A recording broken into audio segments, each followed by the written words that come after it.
Topic is spinal cord. तो दिमाग जहाँ पर ख़त्म होता है ना, उससे आगे स्पाइनल कॉर्ड शुरू होता है। स्पाइनल कॉर्ड ना एक ओवल शेप मतलब इस तरह की ओवल शेप, एक सिलेंड्रिकल ऐसे, ठीक है, काइंड ऑफ ऐसे एक सिलेंड्रिकल ट्यूब के अंदर चलती है। और वर्टिब्रल कॉलम, इसके इर्द गिर्द वर्टिब्रल कॉलम होते हैं जो कि इसको प्रोटेक्ट करके रखती है। और ये बहुत ज़्यादा इसमें न्यूरॉन्स होते हैं, सेल फाइबर्स होते हैं, सेल बॉडीज होती हैं, जो कि एक खास किस्म के पैटर्न के अंदर होती हैं, डिफाइंड होती हैं। और इसके अंदर वाला हिस्सा कुछ बटरफ्लाई शायद शेप का होता है, काइंड ऑफ लाइक दिस, ठीक है। तो ये जो शेप बन रही है ना, ये काइंड ऑफ बटरफ्लाई शेप है। तो इस तरह का इसकी इंटरनल की शेप होती है, ठीक है। ये स्पाइनल कॉर्ड की शेप है। आप उस बटरफ्लाई शेप के भी आगे दो पोर्शन होते हैं। एक को इनर वाले पोर्शन को आप ग्रे मैटर कहते हो, क्यों? क्योंकि उसमें सेंट्रल कनाल होती है। और आउटर वाले पोर्शन को आप क्या कहते हो? वाइट मैटर के। So internal matter is grey matter and the outer matter is white matter कहते हैं। उसके अंदर आपके पास जो है वो सेल बॉडीज और नॉन मेलिएटेड नर्व फाइबर होते हैं। अच्छा, मेलिएटेड और नॉन मेलिएटेड में वही फर्क है कि मेलिएटेड के अंदर वो कवरिंग होती है और नॉन मेलिएटेड में कवरिंग नहीं होती। ये इसके अंदर फर्क है, ठीक है। और बाकी जो नर्व फाइबर होते हैं, मेलिएटेड नर्व फाइबर, उसे ट्रैक्ट्स का नाम भी दे दिया जाता है। आपने कंफ्यूज नहीं होना, नर्व फाइबर को ट्रैक्ट का नाम भी दे दिया सकता है, ठीक है। ये बात है। The next one in spinal cord के अंदर सेंटर सेंटर पार्ट चल रहा होता है। जो सेंटर वाला हिस्सा है स्पाइनल कॉर्ड का, मतलब जो ग्रे मैटर है, वो काफी तरह के सिंपल रिफ्लेक्सेस को कंट्रोल कर सकता है। मतलब इम्पल्सिस का एक तो रास्ता है, और सिंपल तरह के जो रिफ्लेक्सेस हैं, जैसे एकदम से हाथ का पीछे होना, मसल्स की मूवमेंट होना, ये कर सकता है। Okay, next one is peripheral nervous system. Peripheral nervous system में सेंसरी न्यूरॉन और मोटर न्यूरॉन का मिलाप होता है, और जो कि गैंग्लिया से और नर्व से जो है वो बनते हैं, ठीक है। इन दो चीज़ों से, गैंग्लिया और नर्व से बनी है। अब what is ganglia? Ganglia cell bodies एक जगह पर, जो न्यूरॉन्स की सिर्फ सेल बॉडीज एक जगह इकट्ठी कर लो तो गैंग्लिया। जैसे लाइक दिस, मतलब एक न्यूरॉन है, उसकी सेल बॉडी इधर आ रही है, दूसरा न्यूरॉन है, उसकी सेल बॉडी इधर आ रही है, तीसरा न्यूरॉन है, उसकी सेल बॉडी इधर है, चौथा न्यूरॉन, उसकी सेल बॉडी, मतलब सारी सेल बॉडी एक जगह पर इकट्ठी हो जाए तो वो गैंग्लिया कहलाता है। और वो जो है ना और साथ नर्व मिले तो वो इसकी पेरिफेरल नर्वस सिस्टम की शक्ल बनाएंगे। अब नर्व के क्या होती हैं कि एक्सॉन और डेंड्राइट्स के बंडल्स। सेल बॉडी तो गैंग्लिया हो गया, लेकिन ये जो बंडल एक जगह पर इकट्ठे हो रहे हैं एक्सॉन के, ये क्या होंगे आपके? ये आपके नर्व होंगे। कनेक्टिव टिश्यू उसको जोड़ने, आपस में जोड़ के रखने वाला हिस्सा कनेक्टिव टिश्यू। और सेंसरी न्यूरॉन और मोटर न्यूरॉन मिक्स होते हैं।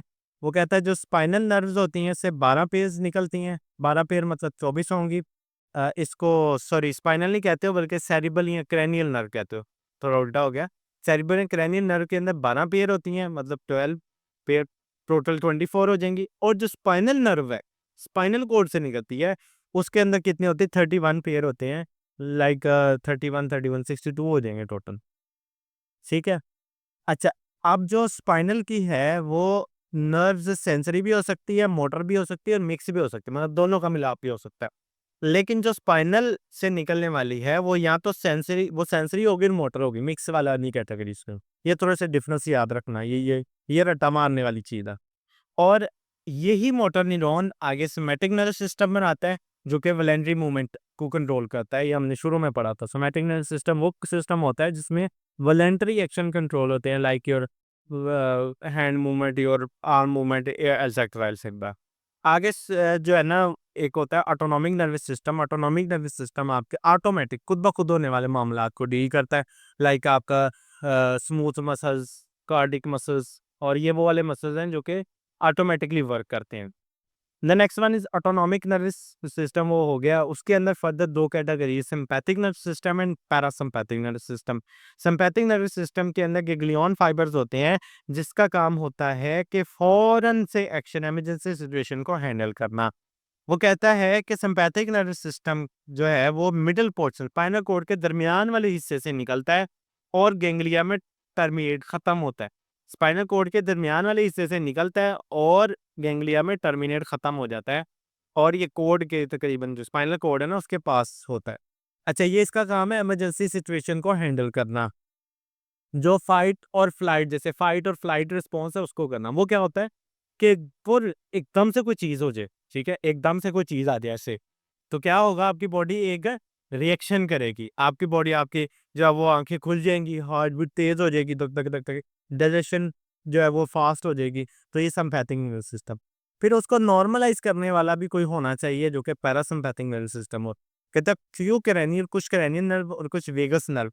ये वेगस नर्व एक स्पेशलाइज़्ड नर्व होती हैं, ये मिलकर जो है ना वो बनाती हैं। ये कहता है कि स्पाइनल कॉर्ड के मिडल पोर्शन, एक था सेंटर में से निकलता है और एक मिडल में से, ठीक है? अब ये स्पाइनल कॉर्ड का अगर सेंटर है, कुछ यहाँ से चीज़ें निकलती हैं और कुछ मिडल से यहाँ से निकलेंगी। अब ये कहते हैं तकरीबन सेंटर से निकलता है। इसका इसका काम क्या होता है? इसका इसका काम होता है कि ये इंटरनल रिस्पॉन्सेस को वापस अपनी जगह पर लेकर आए, मतलब जो आँखें खुल गई हैं उसको बंद करें। अगर डाइजेशन बहुत ज़्यादा रुक गई है, बिल्कुल पास हो गई है, उसको दोबारा नॉर्मलाइज़ करें। हार्ट बीट बहुत ज़्यादा तेज़ हो गई है तो उसको रिटार्ड करे, कम करे। मतलब जो सिम्पैथिक में होने वाले पीरियड है उसको सेट करना है पैरासिम्पैथिक मोड।